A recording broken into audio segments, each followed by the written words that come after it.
What's up, you guys? Sean Ross Sapp. It is July 5th, 2021. This is your Fightful post-Raw podcast. We got Denise Salcedo here with us. Denise, how you doing? Sup, Denise is in the house. I never know what to say in these intros, to be honest. I mean, I asked how you were doing. You could tell me how you're doing. Who says how they're doing? Everybody just has one answer, and it's fine or good. Is it? Is it? Yeah. Are you doing fine? Are you good, Denise? Here's the question. Here's my question to you. When people ask you, how are you doing? Do you honestly give them a full 30-minute breakdown of what your life has been like? Why is it just like either fine or a 30-minute breakdown? It can't be a simple, one of those.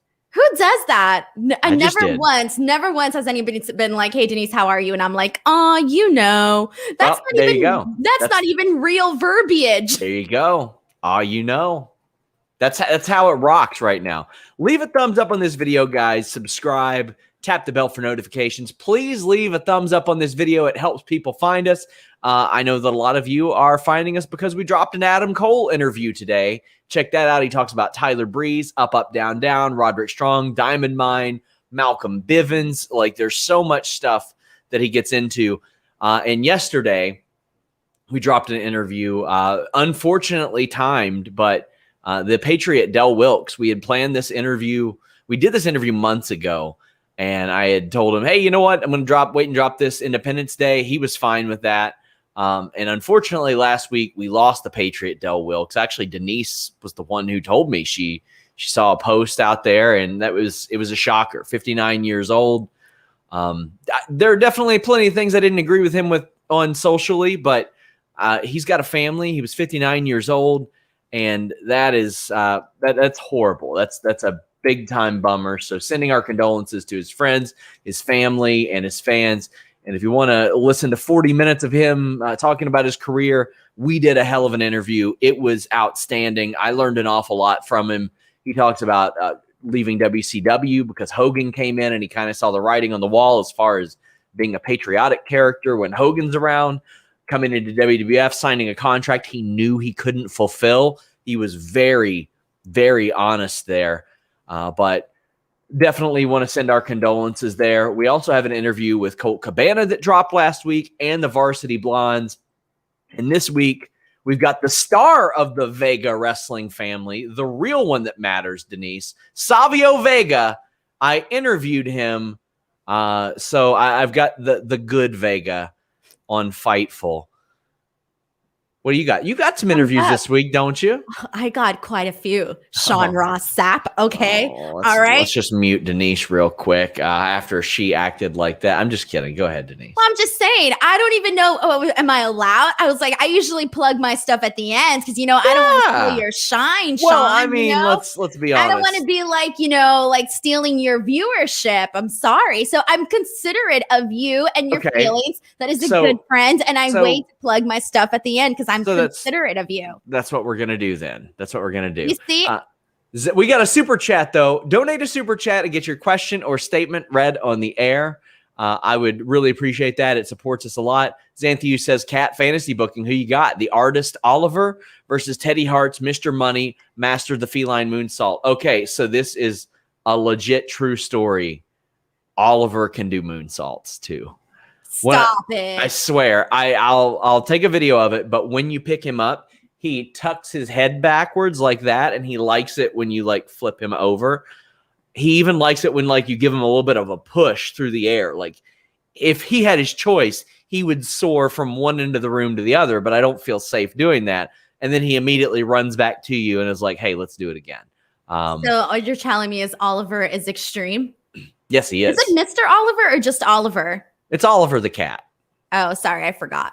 Aaron Entertainment said, call him Mr. Oliver. Did the Reds offer Denise a contract? I liked the comment that Hannah put that said, you need Tommy John surgery already. I saw that. I had to ask Sandra what that meant. I was like, he had to explain half of the comments on there. I was like, okay, is this funny? Is this a burial? Oh, is this a funny burial? Et cetera, et cetera. So, yeah, you know what? I'm just going to say I got offered $7.32 million and I'm leaving my career as an on-air personality. And I am now joining the Reds. And as you can see, I'm a very fantastic pitcher. You are not. I did a little bit of pitching in my day, and you are Oh, not. dear God, Sean, do not even go there. No, please, God, no. Do you know what a knuckleball is? No, is it like a knucklehead? So it's a pitch that a few people throw. I could never throw one worth a damn, but a few people throw it, and it's not very fast, but the way the stitches tumble, it makes it look like the ball is weaving around. I want to see you catch a knuckleball. I caught one for the first time when I was like 22, 23. I didn't believe that my friend could throw one, and I was about ready to like duck out of the way. I would love to see you like in a batter's box. Take a sure. I think that'd be I interesting. feel like, well, I was in the softball team, and were you? Yeah, I was. Oh, I did sports back in my day. Please tell me some more. I was in track. I was in softball. I was in kickball. I actually went. I was terrible at kickball and softball, but in track, I won a bunch of first place ribbons. You'd be surprised. Man. You don't know the old Denise Salcedo. Although I tried out for the volleyball team and I didn't make it. Okay, so really, yeah. And then I was in the swimming team for one day, but then I drowned, so I never went back. Yeah, Denise. And some random guy had to save me. I was like, because they had us doing laps back and forth, and like I got tired. My arms couldn't move anymore, and I think I just gave up. And I was like, however deep in water, I was just like my body just gave up on itself, and so I started drowning. And then after that, I never showed back up to swimming. It was like swimming or water polo or something. You don't even know what it was. Well, my mom, she was like, Denise, you should join swimming so that you can get a really nice stomach. Well, I drowned, Mom, so it didn't work out. But you know what? Yeah, okay. You never know. I could have had potential. We have a lot of super chats. Brandon Charles Powell says, you two are the best. And Adam Cole interview was great. It was great. I'm very happy with it. Seamus says, cheer dirt sheet man and boo the cat hater. Boy, I got a lot of those dirt sheet boy comments this weekend. You better believe that. Kenshiro says, people really choose to be mad at Fightful for caring about quality reporting and a good product instead of the fact that Wrestling News Now exists. I can't do the impersonation of Wrestling News Now like Steve can from Steven Larson. I know you don't know what it is, Denise. I don't even know what Wrestling News Now is. Good for you. Are they a thing? Good for you is what I'll say. Emma says, today's my 16th birthday. Can't think of a better way to spend it than listening to the Raw review. Happy birthday, Emma. You're always so awesome to us. We really, really appreciate you. And we hope you have a good birthday up there in Canada. Riptide, happy birthday, Emma. Riptide says, happy belated 4th of July, Dong Lord and Dong Drop. Look, it's catching on your Dong Drop. You know what a Dong Drop is? It's a sperm, Sean. And Anakin says, came across an old BuzzFeed video today, and imagine my joy to see an innocent pre-hammer Denise in it. You definitely found the worst item ever in the public bathroom. Hope you had a good holiday. Denise, what? We are already almost 10 minutes in, and I don't even know if we're near the review. What is this, Denise? Sean, there's a lot that you don't know about me. I've done a lot of cool stuff that I don't brag about. You did a little BuzzFeed work back in the day, didn't you? I did a little BuzzFeed work back in the day. I came on one of those videos and like everyone hated me too, by the way. But I came out on one of those videos where you talk about like your worst experiences working in customer service. And I worked in customer service for 7 years. So like, I have horrible stories. Well, I walked in my first job at DC Shoes, a skateboard shop. I walked into the fitting room and I saw a condom, and like that totally happened. And so I told that story, and like I told a million other stories, but they kind of pick and choose what they want to put on to the final product of the video. Yeah. But so there's that video up of me, and I hate it because I had short hair in there and I just look really fat. So I hate that video. My God. Throwback says, thank you guys for cheering me up. I wonder if Denise could hit a forkball pitch. I don't think I could hit a forkball pitch at this point. She goes, but could the Red Sox sign Denise? At least there would be championship rings involved. I don't think so. Intangible. You know what? Watch. Someone's going to see my video and they're going to be like, dang, you know what? That is the person we've been missing on our team. They're going to sign me, and watch. I'm going to win some stuff. Oh, boy. Well, we do have some more super chats. The intangible one says, we need an Oliver versus Lori's cat, Terry, a.k.a. El Catador. P.S. Denise, did you know Sean does voiceover work? You know, it's funny. that I'm pretty sure I've probably done more voiceover work than you, Sean. But Probably. nobody knows that because I don't brag about it. I mean, have you? What have you done voiceover work for? I did a whole mess of voiceovers for Magic Spoon the other day. They sent me like 10 boxes of cereal. It was really great. Off the top of my head, I did voiceover work for Spectrum. That's weird because nobody can hear you right now, so they wouldn't know what voiceover work you do, Denise. Sounds to me like you don't do any voiceover work because nobody can hear you. Cyclops says, we don't like quitters here on Fightful, Denise. Sean, I don't know how to... Podcast Wiz says, here for the Oliver love, my cat Bella says hi. Denise, don't do it. Don't do it, Denise. Don't do it. Matt McClure just saw your response. Thank you. Anakin says, Denise, you did not look fat. You looked good. I don't even want to touch that comment. I'm not even going to touch it. Let's go ahead and get into the wrestling part of this show. Tegan Knox did a dark match before this show. Matt McClure says, looks like Vince is actually putting a lot of thought into the call-ups and freshening things up. Do you reckon these tryout matches are a good sign? Yes, based on some of the talent that I've seen. Now, there is some talent like Omari Palmer, Odyssey Jones, who have not had an NXT run, Denise. But there are people like Karrion Kross. Scarlett was wrestling a match. There was Shotzi. There's Bronson Reed. What are you thinking of these dark matches that we're seeing out of NXT talent? It's very interesting, I think, the way that they decided to go about this whole thing. But I guess at least I think the bright side here of this whole thing is that there's a possibility that we're going to be seeing some new faces on the main roster. And if that's the case, then I'm 100% here for it because I think we can all agree that we need some more new and fresh faces on both brands, really. And that's their own doing, too. Nerd Guru asks if your slider would be called the Dong Drop. Maybe her 12-6 curve would be. And if you want a 12-6... I don't even know what you're talking about anymore. My slider? Yeah. Oh, is it like a baseball term? Okay. Do you know what a 12-6 curve is, Denise? No. I just go to the games to eat, Sean. I rarely pay attention, and then I sing the little song in 7th inning, and that's like about it. Oh, and I do the wave, and I eat. And then I zone out for the rest of the game. Well, if you want your curve to go from 6 to 12, check out our friends at BlueChew. Get that, Denise? The hands on the clock. 6, 12. Oh, yeah, I get it. I get it. Like an erection for your penis. That's what BlueChew gives you. BlueChew.com brings you the first chewable with the same FDA-approved active ingredients as Viagra and Cialis in a chewable form. It gets in your system whenever you're ready, so you can plan ahead. You can be ready whenever the opportunity arises.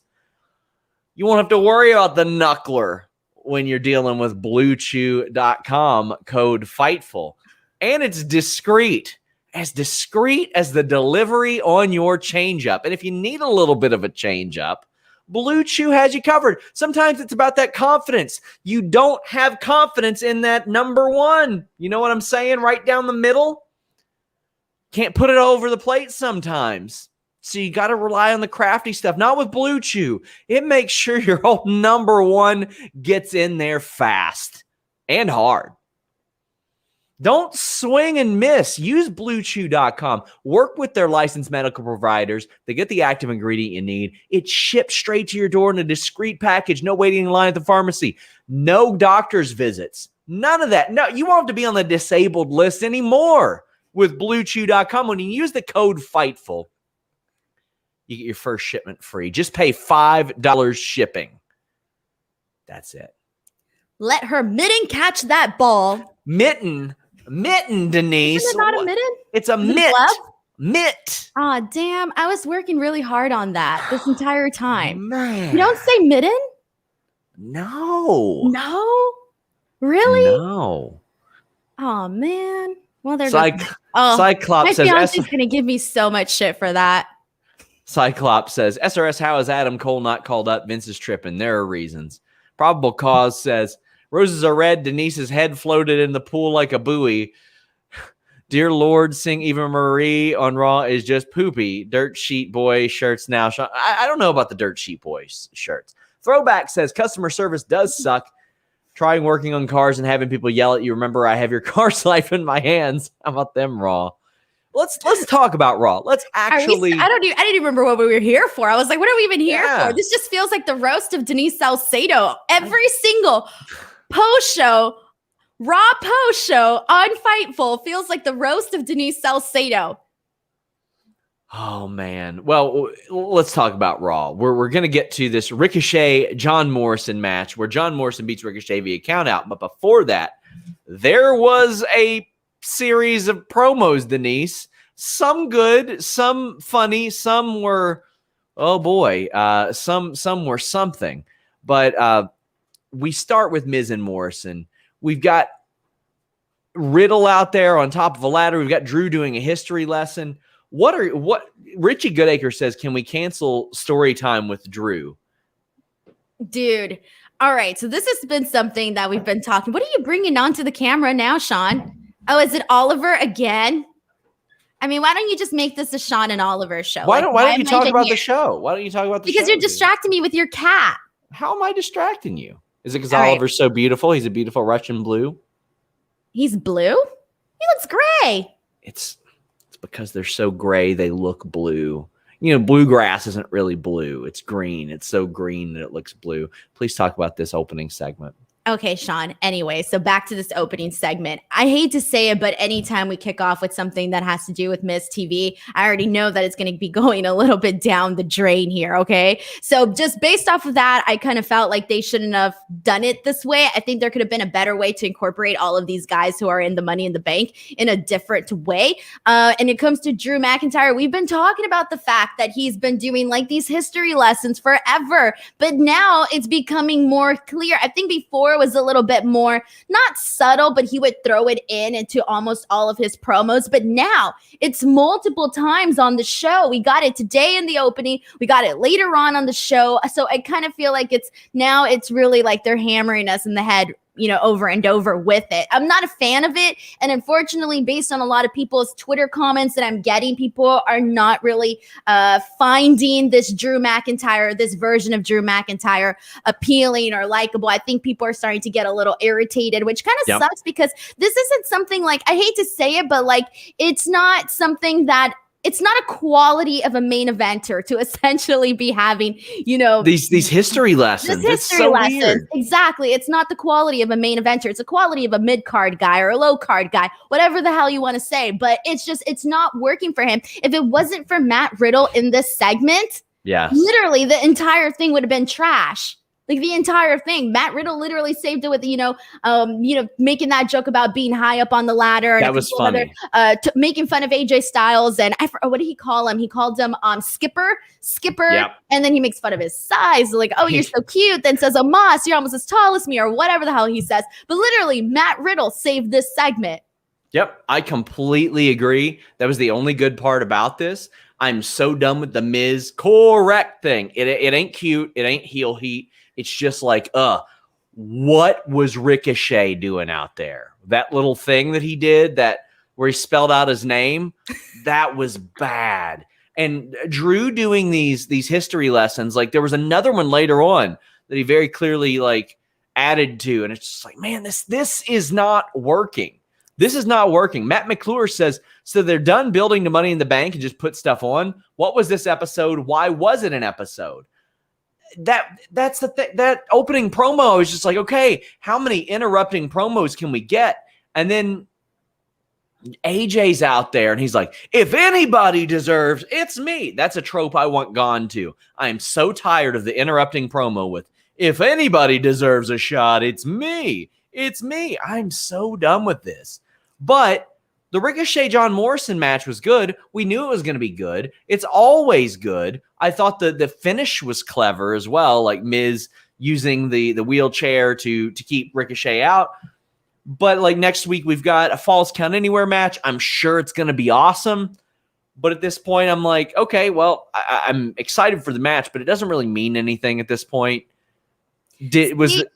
When it came to the actual match, I didn't even think it was that good. Like they had two, I think, it was the standing Spanish fly, which I liked. And then we had a really awesome DDT from Ricochet, which I liked. But other than that, I kind of felt like, I felt like the entire time they were pushing to recreate the magic from last week. And with them sort of, replaying, that Ricochet, diving off of the ring, replaying that over and over again during the actual match. Even I kind of felt it was one of those things where it's okay, you got some magic and now you're re-showing it to us over and over again. And that's the thing too, it's like, look at when they did the whole like Seth Rollins Cesaro WrestleMania moment. That thing was overplayed. And then when Nia Jax had that whole comment that was replayed over and over again. So it's like anytime that the audience genuinely enjoys one little bit of something, we got to have it like shoved down our throats a little bit. And I'm not that big of a fan of that. It's the night where they boo who they cheer and they cheer who they boo. Fandangoing. It's the coolest new thing. Come on, let it be cool on its own and stop shoving stuff down everybody's throat. Chris says, show suggestion before the first Raw Live SmackDown. Predict who's cheered, booed, over, ignored, lowest score has to eat Rams on their pizza. Well, we're not doing that, but we'll do something like that on next week's show, I'm sure, which is taped, by the way. But I forgot to say, too, like, even with the finish of this match, though, it was like everybody and their mothers. Hell, you could be 2 years old and you were going to know that next week we were going to have this rematch again, though. Yep. So it's like, oof. I didn't like the finish, by the way. Kate says, Drew is Mr. Feeney with less wisdom. I love Mr. Feeney. Mr. Feeney's lovable, though. That's the thing. Wrestling Plug Inc. says Cubs need to sign Team DWO throwing heat. I watched the Cubs lose on Saturday in Cincinnati. Yeah, they could stand it. Mario says, keep up the great work, guys. Awesome job. My boys, I don't know. I'm not putting over your boys. I'm sorry. I'm not putting over your boys on my show. James Nepper says, I think these dark matches lately could be upper management previewing NXT talent for road shows, dark matches with crowds for Raw and SmackDown. I think it's Vince's way of getting looks at people without having to spend much more time at the Performance Center than he did last week. Because, Denise, I had people who've been at the Performance Center for years, and they're like, Vince never comes here unless Raw or SmackDown's here. Oh, I read your post on Fightful Select. I'm subscribed. You mean FightfulSelect.com, the leader in breaking wrestling news? People can subscribe today. They can get Alex Palowski's Raw and SmackDown review. They can get my Q&A show every week. They can get my Backstage Report podcast every week. Then if they want 205 Live coverage and NWA coverage and Ring of Honor coverage, Steven Jensen's Weekender podcast is on there. And if they're into grown men opening up action figures, there's a figure hall show there too. Hot diggity dog. FightfulSelect.com, Denise. That one, the same one? We subscribe to the same one? It's the same one. Well, every month. Nerd Guru says, call-ups are hopefully a good sign, but who would the last successful one? Riddle and Bianca? And Bianca has only feuded with like two people since. I would probably say Bianca because at least she won the Royal Rumble, got the title. See, we're measuring Rhea. Rhea Ripley too, but see, that's the thing. We're measuring it on a curve. It's successful within the context of WWE main roster. It's not creatively satisfying, but it's successful. Asuka is one of the most successful women in wrestling history. Is she one of the most creatively satisfied women in wrestling history? I doubt it, but she's won Raw, SmackDown titles, NXT titles. She's been in WrestleMania title matches. She's won the Royal Rumble. She's won Money in the Bank.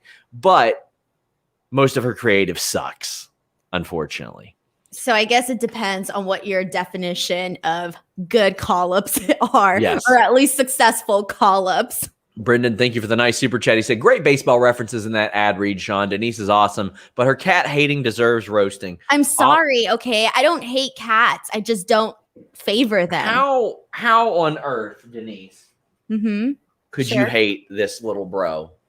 It's simple. They look very terrifying. Hey, Denise. Why do you hate me, bro? Oh, my God. Your cat says bro? Yeah, of course. Why would my cat not say bro? I don't know. My cat calls me Mr. Bro. Like that's a thing. Come on. I just think cats are very terrifying. Seamus says Rob killed a Blue Chew. That was one of the best Blue Chew. One of the best. Actually, it wasn't a Blue Chew read. Last week on the show, after Miro beat up Brian Pillman, Rob said, well, he's got a habit of bending blondes in half, apparently, based on his promos. It's his character. It's his character. He talks about how flexible his hot wife is all the time. I refuse to comment on that. I know. Intangible One, Cliff Beard says, can Blue Chew also provide us with a good old screwball? Yeah, it looks like it's going one way. It goes the other. Blue Chew takes care of all of that. We should talk about Monday Night Raw some more, though. Asuka, Naomi, Nikki Cross, and Alexa Bliss lose to Nia Jax, Shayna Baszler, Doudrop, and Eva Marie. Before the match, we get a pretty subdued Alexa Bliss warning the teammates. It looks like Asuka and Naomi are a team now. They've got matching like scarves or something now. It was the matching jackets. It was the matching jackets. Or at least the colors. Like the jackets aren't exactly identical, but the colors are. Yes, indeed. So this match was not good whatsoever. The very limited amount that we saw Eva Marie was also not good. Even those short bursts weren't good. Doudrop missed her cue on breaking up a pin. This was not good, Denise. This match was weird. You want to know why? Because it was lengthy, but nothing happened. Yeah. Nothing really happened in this match. Like it was going on, but nothing was going on. It was strange. Nobody looked good in this match. Nobody. There was one moment that I liked, and it was when Nia and Doudrop essentially just like sandwich Asuka, and that was about it. That was the only thing that I went, okay, that was it. I can't tell you anything else. And even afterwards, it didn't make, okay, well, look, when you have Eva Marie announcing herself as the winner, and then you have, Nia obviously getting upset, and Reginald's just like, no. I don't get it. Why won't you just go out there and kick her butt? That seems like something Nia would do. Like they spent all this time essentially, making Nia into this badass, babe or whatever. And now she can't even go out there and say like, what the hell? Like Eva, like we all won this match. So I kind of thought it was a little bit dumb. The backstage thing where Reginald was all like, oh, there's Alexa. And then they didn't see Alexa. I thought, all right, so now Reginald's delusional. Have you guys not been watching Raw? So it was just the match was bad. The lead up into it was bad. And it just hasn't been good with all of that all around. It wasn't good at all. The work wasn't good. The story wasn't good. But here's another thing I forgot to mention. Sorry. But even so, with Nikki essentially taking the pin, you had her doing this little like winning streak. Now what's the point? Yes. So she didn't have a winning streak, if you remembered. But she had a couple of wins, though. Couple wins, yeah. But Doudrop screwed her out of that one match, and she got beat. So she's won a couple. So if evidently wins and losses matter, she got on the mic and said, the winner is Eva Marie. That was actually my favorite part of the whole thing, is just her continuing that deal. But not good. We've got Richie Goodacre saying, why does WWE insist on protecting Nia? I don't know. That Samoan drop was one of the better ones she's done, so that's good. Kate Hensler says, the women's booking is a heftier trash bag than the ones they used to send recently released talents home gear in. Equally as disrespectful. It ain't good, Denise. It's really bad. It's like, let's just lop them in together, and then the segment we're about to talk about was so lazy. You see, here's the thing, too, is that, like, we've kind of touched on this, I think, briefly, but, like, you can say that when Becky left, kind of thinks the women's division, you can kind of say, wasn't taken as seriously anymore, or at least wasn't, kept precious, or however you want to say it, after Becky left. And part of me is like, okay, when Becky comes back, things are going to pick up again, but I don't know. I'm really fearful of that. Of like what the picture is going to look like afterwards if it doesn't change, is what I'm saying. Like if there's no change, it's going to be a little bit, heartbreaking. We have a few super chats about this as well, but this was just unfortunate. This whole thing. Drew Lytle says, "Do you think Bray and Fiend cost Alexa Money in the Bank?" Of course, they would find a way to work a dude, and I hope not. I really, really hope not. It would just be like, oh, okay. it wouldn't make. I don't think it would make too much sense, to be honest. Nerd Guru says the 8-woman tag was abysmal. This show didn't do their women any favors tonight. And that face or heel, the Rhea Ripley enigma. I'm okay with people having a gray area, Denise. But what they have Rhea Ripley doing, they had Charlotte come out with a crutch and cut this promo about Rhea stealing her move. It's a chop block. There were 2 other ones on this show, Denise. There was one in the main event. Who could possibly care? Who is writing this? Who is writing this? And she did it with my move. Man, I feel bad that Charlotte has to go out there and say this. And then I told you probably like a month ago they were doing this. And this wasn't something that I knew ahead of time. Nobody told me, oh, they're turning Rhea Ripley into the troll face meme. It was just my observation of this. And that's what she's doing, Denise. She is the troll face meme. If she was with somebody more sympathetic than Charlotte, it might work. But Charlotte's not sympathetic. She is the daughter of one of the greatest, if not the greatest wrestler of all time. She's like 5'11" and super jacked and athletic and the most accomplished woman in WWE history. She is not an underdog. She is not sympathetic. She is what you aspire to be. And making Rhea play the troll face meme on her is so weird. See, here's the thing. This is my issue with how they had Charlotte come out and essentially, pretend that she's injured and all of this. It's not who her character is. A couple weeks since she's, made this, change in herself, she was going by I think it was the opportunity or the opportunist, something like that. The opportunity. There you go. And it's like you just mentioned right now, a lot of her accolades, and it doesn't fall in line with who she is. Okay. So to have her come out and, essentially like try to dodge Rhea or try to get one up on Rhea, whatever the case may be, it didn't fall in line with who she is. But here's the thing that I was like, oh, this is not looking good. You have Rhea coming out and she's essentially, with her crutch. And I'm just thinking, this is not doing her any favors. As a champion, she's looking silly. She's looking like dorky. You don't want your champion to come out and look dorky. Well, they both look dorky with that crutch fight that they had afterwards. And then it got worse. They both get in there and they're hitting each other like 2 kids with those, when you're wrapping gifts and you're left with the little stick to like play and you start hitting each other. That's what it was. But they don't. They hit each other's crutches. There you go. You're hitting the sticks.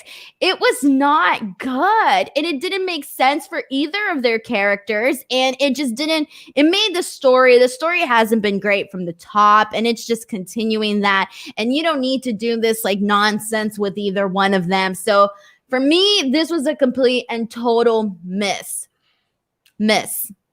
Yeah. And we've got some super chats about this.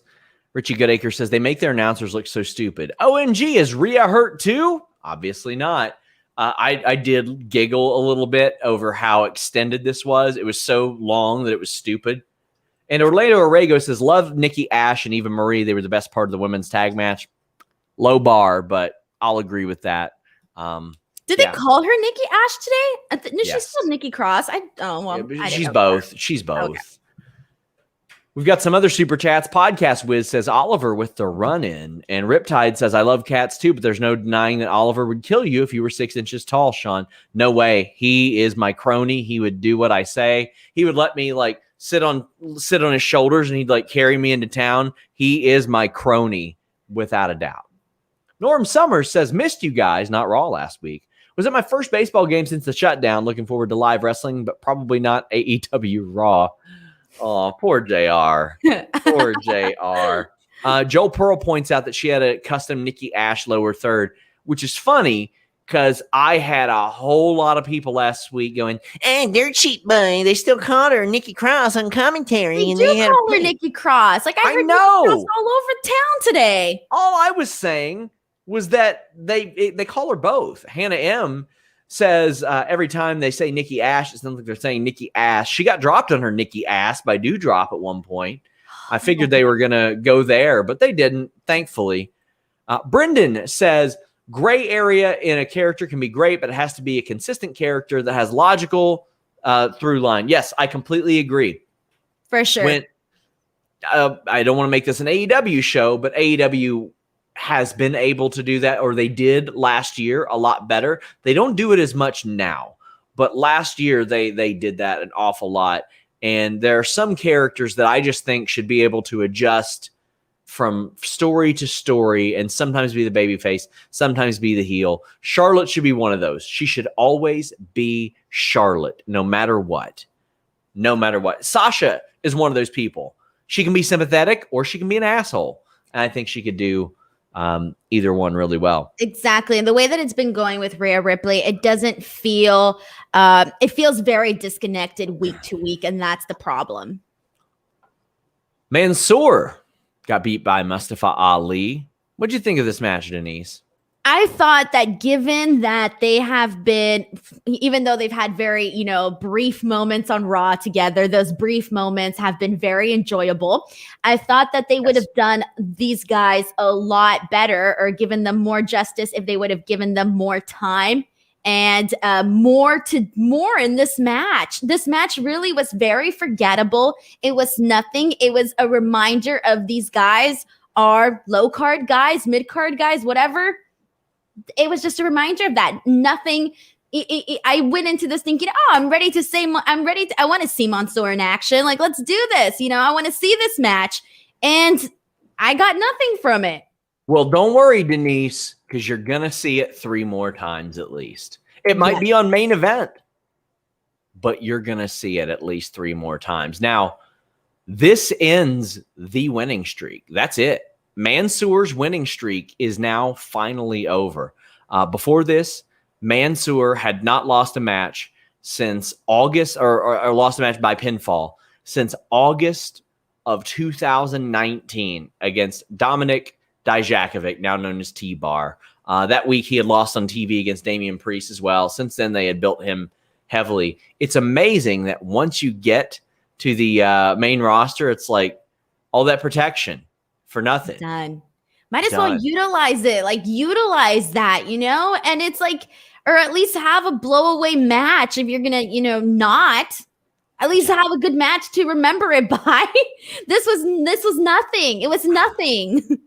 Hannah M says, give JR a break. Raw play-by-play, said Nikki Jax got the pin. Man, I go through word soup all the time. So any shots that I take are playful only, no malice intended. Brandon Charles Powell says, Sean, I just realized your impersonation of the nerds reminds me of the SpongeBob, and I love it. Hey, whatever. I have done a little voiceover work in my day, Denise, so it's not surprising that I can do a bit of a SpongeBob. Cyclops says, I've seen blinders with more charisma than Ricochet. Damn, bro. Damn, man.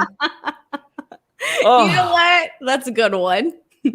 Well, we had Lucha House Party defeating Mason T-Bar. Mason T-Bar beat that ass for a long time, and they have actually been kind of protected. Most people don't know this, but yeah, they had been kind of protected. Unfortunately, WWE doesn't really tell you that or let you know that. They make you think they're the same dorks that you saw if you happened to watch the show a couple months ago. But here's the thing, Denise. It's the 4th time since May 31st they've done this match. And they did it even before that too. It's like the 5th, 6th time they've done this match since March. Over and over and over and over and over again. And then Lucha House Party finally get the win after losing, I think it was 4 or 5 different times. Raw and main event. Cool, whatever. Who gives a shit? They're great. All 4 of these people I really enjoy, but who could possibly care? All right, yeah. Nobody cares, by the way, because nobody cares about either teams, very sadly, but we just don't care. But here's the thing with me is that, I'm sorry, but Mason T-Bar losing to the Lucha House Party on Raw essentially tells us, the viewers, that we should not care. So maybe if there was a random person out there who cared just a little bit, after losing to the Lucha House Party, you essentially don't care anymore. And the reason for that is this is not a knock on the Lucha House Party because they have entertaining matches and we know that there's a lot of talent there. But the problem is the way that they have been booked have trained the viewers that the Lucha House Party are just jobbers, and that's just what it is. So as much as I like the Lucha House Party, every time they actually get a win, it's surprising to me. I'm like, oh shoot, they actually had the Lucha House Party win. And whoever loses, I'm like, ooh, it's not looking good for you. They've had 6 matches, all of which went less than 6 minutes, 50 seconds. So they're not like getting a lot of ring time. Mason T-Bar had beaten them 4 times in a row, beaten them 3 times on main event, once on Raw. It's not their fault, but WWE has done these guys dirty.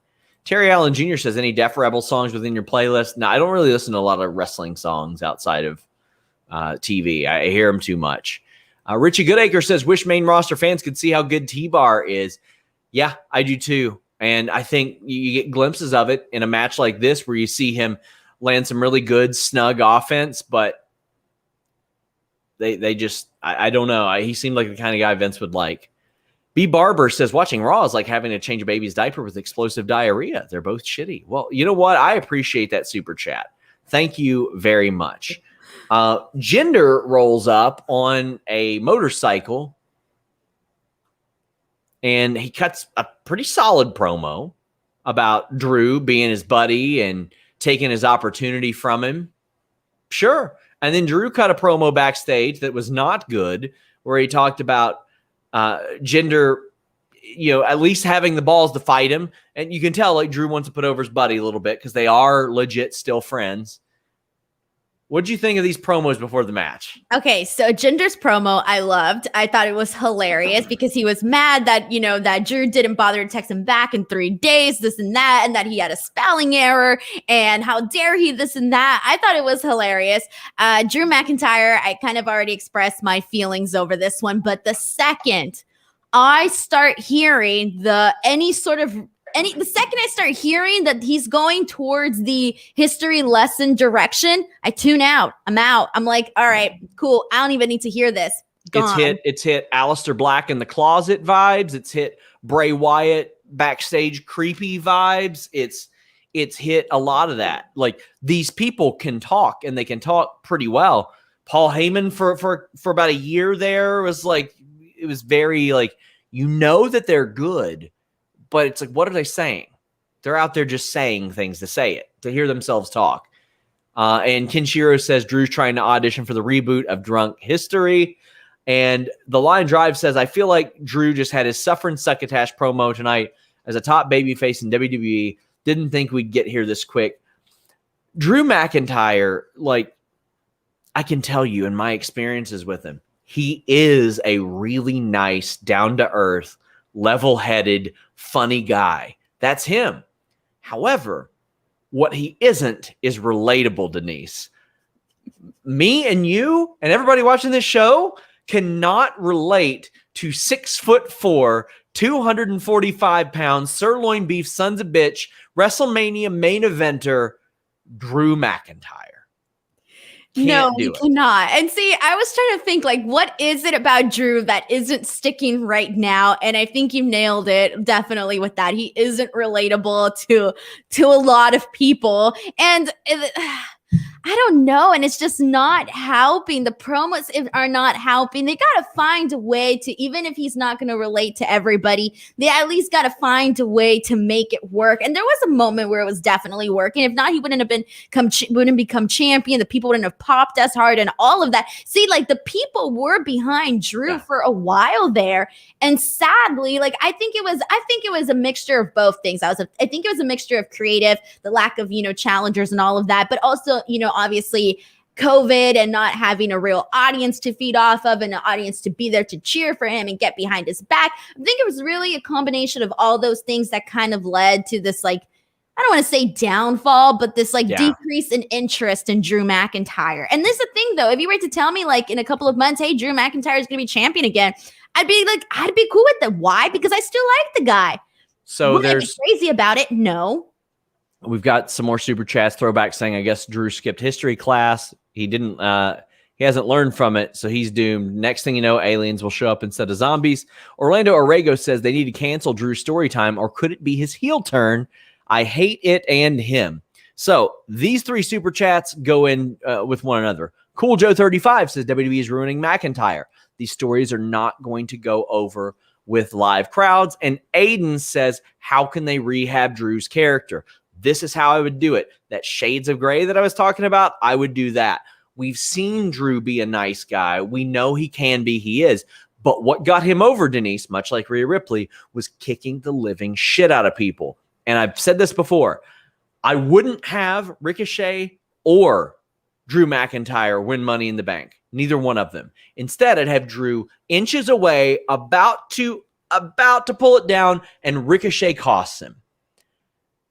And then somebody else wins. And Drew doesn't care about them. He cares about Ricochet. He wants to mess up Ricochet. And he and Ricochet have some barn burners. And I mean, like, we're not seeing Drew smile and be like, he's like, no, I'm going to destroy you because of what you did to me. He's blaming it on him.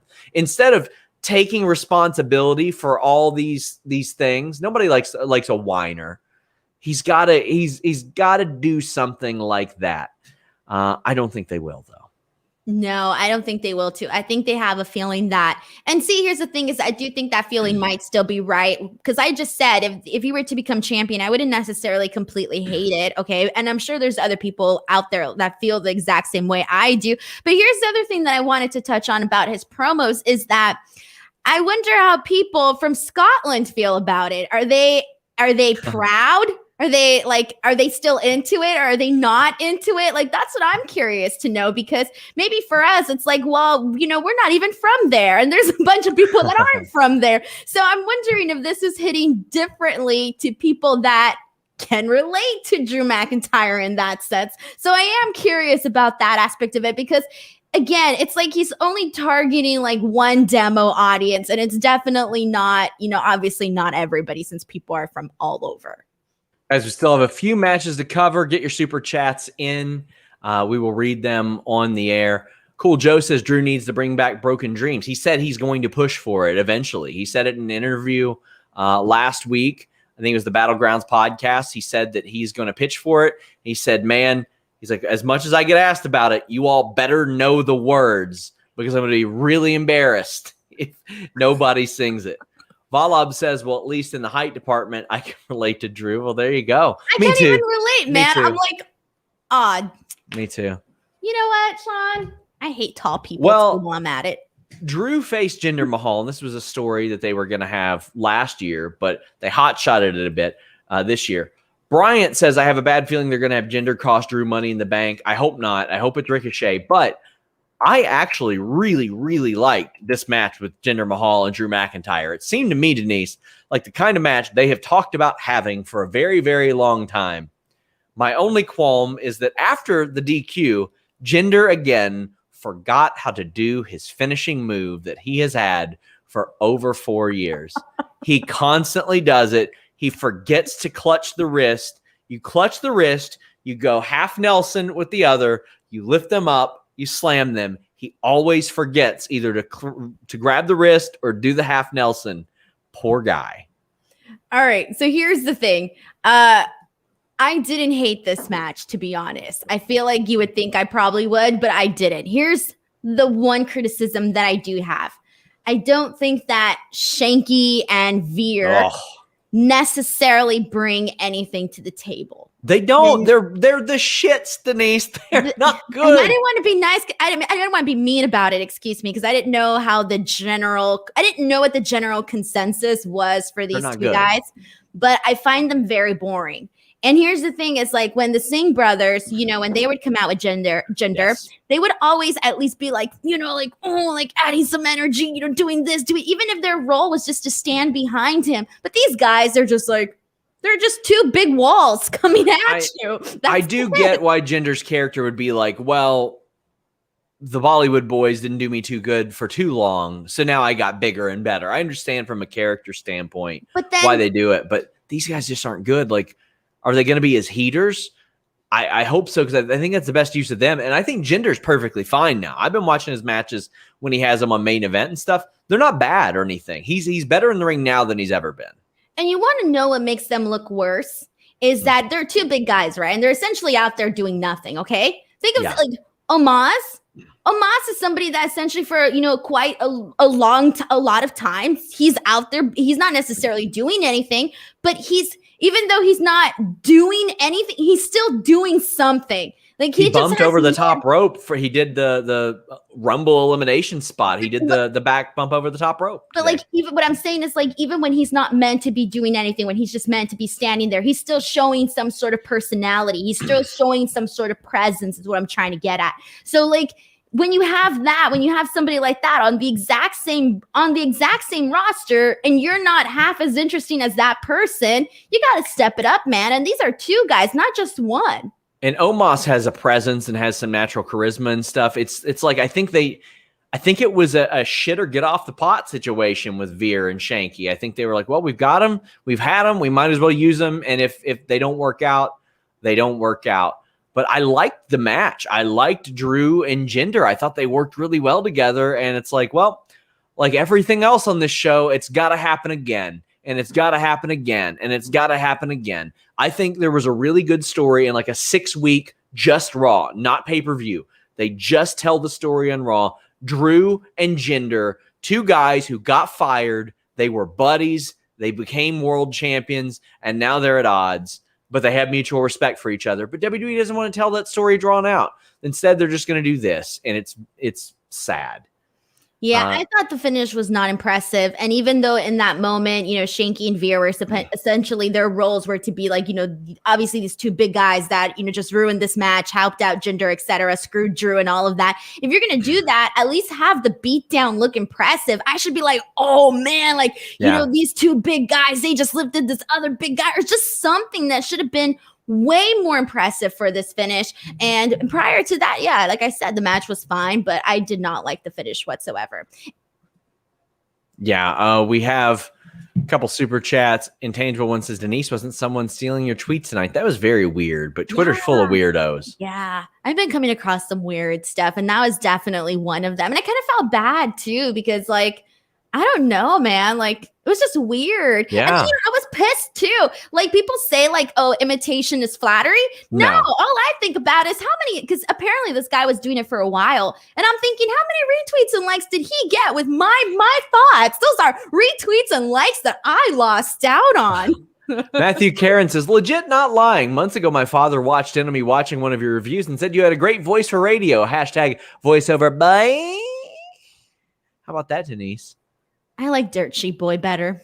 Sam Darnell says, wanted to thank you both for keeping us from watching Raw by doing the post show. Hey, I'd rather do it than anything else. I am going to actually watch Raw from 8 p.m.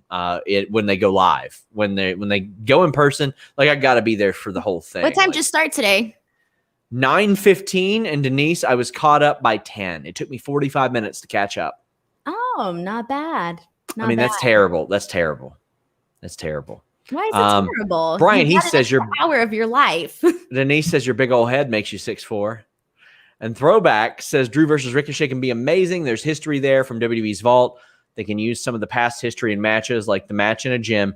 Well, you can also use history when you go to FightfulMag.com, my friends. The cover story is a Roman Reigns Kenny Omega dream match, rather. We take a look at a lot of retro content, too. WWF No Mercy, WWF LJNs, SummerSlam 1988. Then we have Taylor Hendricks and the former Damian Sandow writing for us as well. There's so many cool different features here. Go to FightfulMag.com. You can get the digital or print edition now for July and August. And this stuff is not time sensitive. Like almost all of our content is stuff that will age very, very well. There's a story about an unconventional TLC match gone horribly wrong. Jimmy Van tells the story about how and why he got a cameo from Roman Reigns just to troll me. So there's that as well. AJ Styles, Riddle. Holy cow, these two can work good together. Matt Riddle might be the best seller in pro wrestling today. he's phenomenal. And they sold the foot. Omos swept the foot. I popped so hard for that Karate Kid spot where he's up on one foot and AJ Styles is making fun of him. He's like, oh, you're Karate Kid now. You're Karate Kid now, huh? That's ridiculous. And then Riddle hits him with a crane kick in the face. That was such a funny spot because it clearly referenced that. And Karate Kid isn't that far removed from popular culture because they got the Cobra Kai show now. So I loved that. I thought that was a good spot. I didn't like the finish. I don't like a distraction finish. After all that work, that incredible work, that incredible, that like, I don't even know what it's called. Oh, it's slipping my mind. The torture rack into the slam. It wasn't even an angle slam this week like it was last time. This was so good until that finish, Denise. But what did you think of it? See, I'm glad that you brought that up because, yes, this match was good. I love the story that they were telling. But with that being said, because of the finish, it kind of made it seem like, all right, if that's how they were going to go, why have this lengthy match? Why do all of this for then all of a sudden for them to have ended it in this way? I thought if they were going to just, have this distraction with the Viking Raiders and Omos, and it was such a silly distraction too, because essentially AJ was distracted by them. He didn't even have to be paying attention to them. So it was kind of dumb. But anyway, so he gets distracted, right? And all of that. And I'm thinking to myself, if they were going to do this finish, they could have just ended the match a long time ago instead of making essentially Matt Riddle have to go through all the loops to the point where it became over exaggerated. See, that's my thing. Because obviously, Matt Riddle's coming into this with an injury. So you have him do this long match. To me, it makes it more fake. I think if they would have ended this match sooner and had done that finish, I still would have hated the finish, but I would have at least understood it. I think the fact that they elongated this match and then had it end that way only hurt what the story that they were trying to tell here. And it didn't for me, it took a little bit away from what Matt Riddle was doing. And that sucks to say because I thought that the match was fun. But again, I just think that the length and the ending did not necessarily coincide with one another. And it was two different stories that were being told there. And that was my issue with this match and why I really do think that they kind of ruined it there. A fantastic match that didn't need that finish. Hey guys, please don't post any disparaging super chats about other people. I won't read those. I appreciate you for the super chat, but I'm not here to take shots at anybody, so don't want to do that. Unless it's Denise Salcedo. Unless it's Denise. You read all the shots towards me.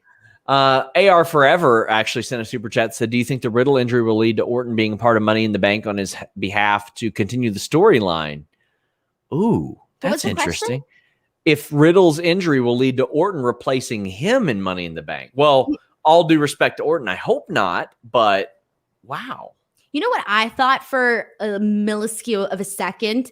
Of a second? Whatever. So, you know what? Now I'm not going to tell you what I thought because I had a prediction. Don't tell me. No, you don't deserve my prediction. Anyways. Come on. I want to know. All right. For a moment in time, when they did the backstage segment with Damian Priest and Matt Riddle, I kind of thought that Damian Priest was going to work his way into saying like, hey, bud, you're not doing so good. Let me chime in here.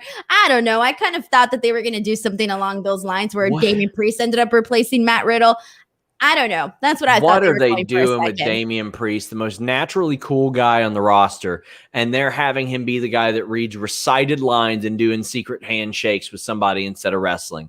We needed Elias and Ryker again so bad, right? So dumb. Last fan standing says the fact that Jinder has been champ and not Ricochet makes me sad. Jinder needs to get off my screen. Go to main event that no one watches. Man, that is aggressive. And y'all thought I was mean to Jinder. Throwback says, not Raw related, but get well soon. Tim Traver, thinking of you, bud. Fenway Park is waiting for you. We love Tim Traver. He is a great friend of the show. Best wishes, Tim. Get well soon, buddy. Love you and your dad. Hope you get better in a milliscule of time. Don't mock me, Sean. Why? Don't mock me. What could we possibly need more of Elias and Jackson Ryker for. I mean, they teamed up Cedric Alexander and R-Truth. Oh, by the way, R-Truth gets run off by Tozawa and the 24/7 Geeks. I hate just abandoning titles. I think there's so much cool stuff they could do with the 24/7 title. There's so much. But Denise, they haven't. They've done the same shit for over 2 years. For 26 months now, they've done the same shit with the same people. I'm done with it. Do something different or do away with it. Like one or the other. I'd rather you do something entertaining with it because it can transcend brands. It can transcend pop culture. You can do a lot of things with it, but you don't. It's lazy shit. Oh, these dorks are chasing these other people. Yeah, how'd that work out for Ember Moon? She missed like a year because of that. Stop doing that stupid shit. I'm done with it. Elias and Ryker, I'm done with it. I'm so over it, Denise. Cedric deserves so much more than what we got here. Because then Elias hits the bricks and Cedric gets pinned really quickly. Cedric Alexander has upside. Cedric Alexander is good. Jackson Ryker is not. This Jackson Ryker push is puzzling to me, Denise, for many reasons. I lived through Kenzo Suzuki and Rene Dupree and Luther Reigns and Eric Escobar and all these people that they thought because they were broad in physical stature, they could do something. Except, Denise, there is a 10-year track record of Jackson Ryker being on American television and not getting over. Not getting over for a decade across NXT and across Impact Wrestling and across WWE main roster. A decade this guy hasn't been over. And it's gotten worse, progressively worse as the time has gone by. I think that, I don't even know. This is just so bad. It's bad. I think that they've been making Elias look very foolish. And I get a lot of people who has a track record of getting over, Denise. He's gotten over a bunch of times. He has. He really has. I know there were a couple of people that were telling me like, well, Elias is not good, this and that. And I'm like, I'm sorry, but there was a moment where Elias was definitely getting over with people. There were moments where I personally enjoyed watching Elias, and I can say that I don't necessarily think I've ever felt that way about Jackson Ryker. But even then, it's just been like the whole strap match thing was cringy. This was just bad. Like, at least make it good.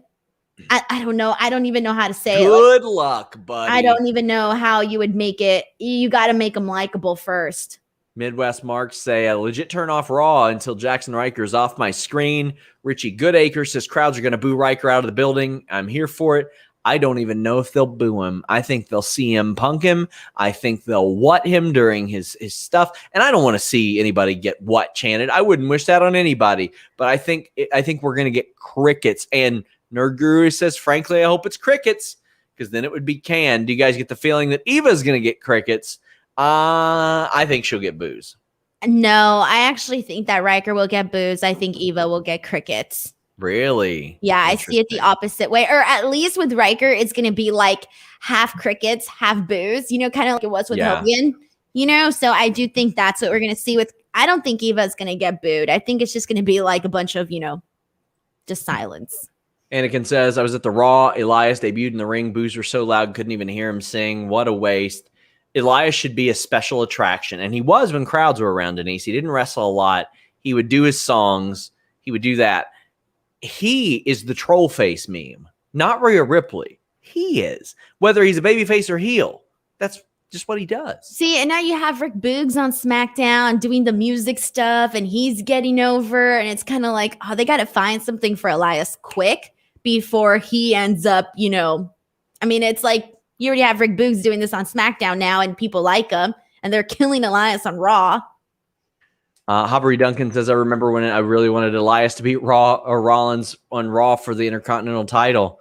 Yeah, it seems look how far we are removed from that. And Mike JC says, is it me or did Elias look legitimately miserable tonight? Like he doesn't care about what he's doing anymore. I wouldn't if I were paired with this guy. And beyond like the personal stuff, it's just like, what they're doing now is not even making the most out of him. If they could maybe find something else, I would rather him be one of Jinder's guys than the two guys that he has. At least this guy can bump without or do a move without hurting somebody. Havery says WWE should let them have full creative over 24/7 title. I wish they would let somebody else have creative over it because it was so bad. Orlando says, thank you, Sean, for that rant. Here's a super chat for that. Bravo. I just can't believe that they think that it would be any good. Alan says, time to remove the 24/7 title and create a women's intercontinental title to bolster a stale women's division in the mid-card. I don't think so. I don't think they're going to do that at all. Brandon Charles Powell says, had to look up Eric Escobar. Had no recollection of him. Exactly. Last fan, I already read this one, buddy. We had some matches announced. We've got Eric versus Omos, Ivar versus AJ. Sure, whatever. And then we've got a couple of rematches next week. Humberto versus Sheamus. Sheamus is finally cleared. That is great news. I'm so glad. I bet this match is going to be awesome, but Sheamus has already beaten him, and they've already done this 5 freaking times. And we've got Ricochet and John Morrison last, or Falls Count Anywhere. I bet this show is going to be really good in the ring. They're taping it this week, so we'll see how that goes. Then the main event. Lashley cut what I thought was a pretty good... I forgot about the main event. I thought we were done recapping Raw. I mean, there's not a lot that you need to... There's not a lot to it, but I thought Lashley's promo backstage was very good. It was very Impact Lashley-ish. It was like he remembered that he was like the baddest dude out there. Do you have any thoughts about it one way or another? Yeah, I thought Kofi was the star of this. I mean, I didn't even did we even mention his promo that he cut earlier in the night? That's what I was just talking about. Yeah. Oh, sorry, I spaced out for a second because I was trying to remember what I thought about this match. Anyways, but okay, so Kofi's literally been on fire. Okay, like he's been on fire. Today he just took it to another level. And here's the thing too, is that even today's promo was very different from last week's promo, where last week it was more, emotional and serious versus this one was more, obviously more hyped and all of that, all of that. The match itself, that's it. Kofi was the highlight. Everything else to me was practically non-existent. And that should tell you everything because I didn't even write down notes for this match. And I hate to say it, but even going into it, I did not care. This felt like a very, very huge step down from last week's main event. Yeah, I like all the ingredients involved. I'm glad that MVP is wrestling again. Midwest Mark says terrible Raw, but the main event was pretty good. I thought it was pretty good. It was just ultimately inconsequential. We knew who was going to win this match. We knew that MVP was going to get pinned, and that's how it was supposed to be. Nerd Guru says this story has to end with Big E winning the title at SummerSlam. Imagine Big E and MVP promo battle, that pop when Big E beats Bobby. I'm completely with you. I think Big E versus Bobby Lashley at SummerSlam is the move, Denise. That will be like the people's main event right there. Like, two big sirloin beef sons of bitches and a guy that has never reached that mountaintop facing a guy who for a decade plus didn't reach that mountaintop and did. I so badly want to see that at SummerSlam. The people definitely want it. I got to figure out what I'm doing for a post show at SummerSlam because you're going to be there. I'm going to be there. I don't trust anybody to do a SummerSlam post show but me. Jeremy will go rogue. So I don't know what I'm going to do yet. I don't know. Well, I don't know what your plan is. I don't know. Mike says, so great seeing Lashley as champ. LOL at Denise saying she didn't think he would have a long reign. And I didn't. Yeah. I mean, there's nothing wrong. I mean, we can't predict them all. Nope. I thought he was boring in the beginning. I'm sorry. Intangible One said Cedric's wife, Big Swole, just tweeted this. All of us watching Cedric get pinned by Lil Hogan with a gif of Eddie Murphy. Oh, my gosh. And Joel says we could set up a live one. I've considered doing a live, like, on-the-scene thing, but it depends on, like, video reception and all that. Wait, like a live post show at the location? Maybe not at the location, maybe a nearby location, depending on like a nearby location. Like a nearby location could possibly work. It would start a little bit later than usual, but I mean, our viewers pick up later on anyway. But I mean, I've got to figure that out for a number of events this summer and fall. I was going to say you could like, well, I don't know where you're staying, but I'm just saying like maybe like a conference room, like rent it out or maybe, something. yeah. Maybe. Tyler Woodward says, I woke up for the main event, shows how bad Raw was. I didn't think it was like the worst. It was just there. It does seem like a holding pattern until live fans. But Denise, we can now technically say next week, live fans, next week on SmackDown. I can't wait. It's going to be, I don't even know if I have the right words for it. It's going to be exciting, weird, scary a little bit because, you know, obviously they need to get it right because you don't want to have fans that are essentially like, oh, we came back and this is what we're getting. Nothing's changed. All right, cool. We need to see a little bit of a change is what I'm trying to say. Well, guys, please subscribe to FightfulSelect.com. I know I had that cheeky little plug earlier, but today I did break some news on Chad Gable's contract status in WWE, and that isn't the only person I'm breaking contract news on this week. I've got a lot of it coming up, so subscribe to FightfulSelect.com. Dirt sheet, man. Subscribe to FightfulSelect.com. I can't tell you how important that is, especially around the beginning of the month because we lose a bunch of subs.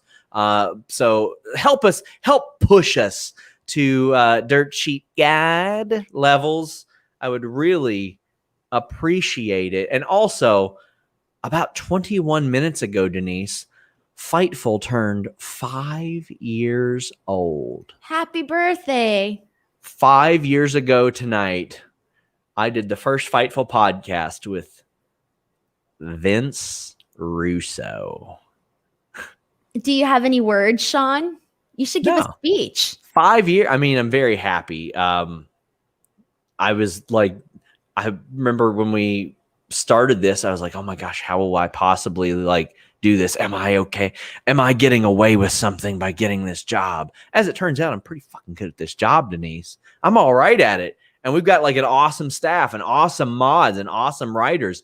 And not only that, not just the people that have succeeded at Fightful, we have had people with bylines that have gone on to be executives in wrestling companies. We have had people that were on our show that went on to be signed by WWE, a bunch of them, actually. Like, that's so cool. We've got wrestlers that will hit us up and say, we want to write for you. That's unlike anything I could have believed. And I mean, even now, WWE is starting to recognize our footprint, and they're showing us some love, and I greatly appreciate that because I've been very outspoken for a long time. And WWE, I want to say that WWE has been wonderful for me to deal with the last month or two. So that's been really awesome. It makes me feel like we're doing something right. Like they can't possibly ignore us as of right now. And that makes me happy. I'm sure we'll talk more about it on the Listen You Boy Wednesday, 3 p.m. Eastern. Jimmy Van is back, the founder of Fightful. So we'll be talking about that. Kate Hensler says, happy birthday. And Hannah did get a byline so she can get a job. But, oh boy, Omar Diaz says, Sean, will you ever challenge for the champion? I don't think so. I think that's a Wrestle Talk thing. And I like doing stuff with them, but I think that's a Wrestle Talk thing. Denise, it's time for you to plug your stuff. Yeah, Sean, I said a few words about your 5-year, birthday, and you went off on like a whole thing. I'm proud. It's my life's work. Yeah, you were all first. You were like, oh, I'm not going to say anything. And then all of a sudden you were like, well, here's, thank you this, the Academy. I thank the Academy. And you were all like, I want to thank, most importantly, I want to thank Oliver, the cat. I want to thank Oliver. You know what, Sean? Don't think you're like almost 2-year co-host on, your Raw show. Yeah, you're welcome. I'm not even here. I haven't been, I've only missed one work day and that was it. Anyways, youtube.com/Denise Salcedo, Twitter and Instagram @_Denise Salcedo. I had an interview with Frankie Monet, with Raquel Gonzalez, with Tommaso Ciampa, with Havoc, with Cody Deaner. I mean, I just have a bunch of interviews that are also coming out. So if you get bored of Sean's, you can come watch mine. Well, why not both, Denise? Why not both? Because, Sean, like I always say, it's called show business, not show friends. Where all are you going this summer and fall that you know of, like for wrestling travel? I got Nashville. I'm going to Denver and I'm going to do like a walkthrough of a toy store there in a couple weeks. But I got Nashville, not this weekend, the next weekend after that. Then Denver the next weekend. Then Vegas in August. Then Chicago in September. And I'm trying to decide about St. Louis in November. So SummerSlam and All Out. Guys, thank you all so much. You already knew that, Sean. I just wasn't sure. You never know. You never know. Again, I got to plan like these post shows. You might be doing a solo Slammiversary post show, Denise. I don't know if I'll be back in time. Me? I mean, I'll be in Nashville, but I don't think I'm going to actually be at the show. And then once Impact starts taping, like they don't stop taping. Isn't Steven supposed to be on the show with me? Is he going to be there too? I don't know if he'll be there too. I don't have any idea. We'll let you know. We'll keep you. Thanks. And Hannah M says, Oliver the artist. I might sell his art. I don't know. Thank you all so much. I know these Raw reviews have gotten long, but you guys keep supporting us, and I appreciate it so much. Join us for the List and Your Boy Wednesday, the Distraction Thursday. We're out.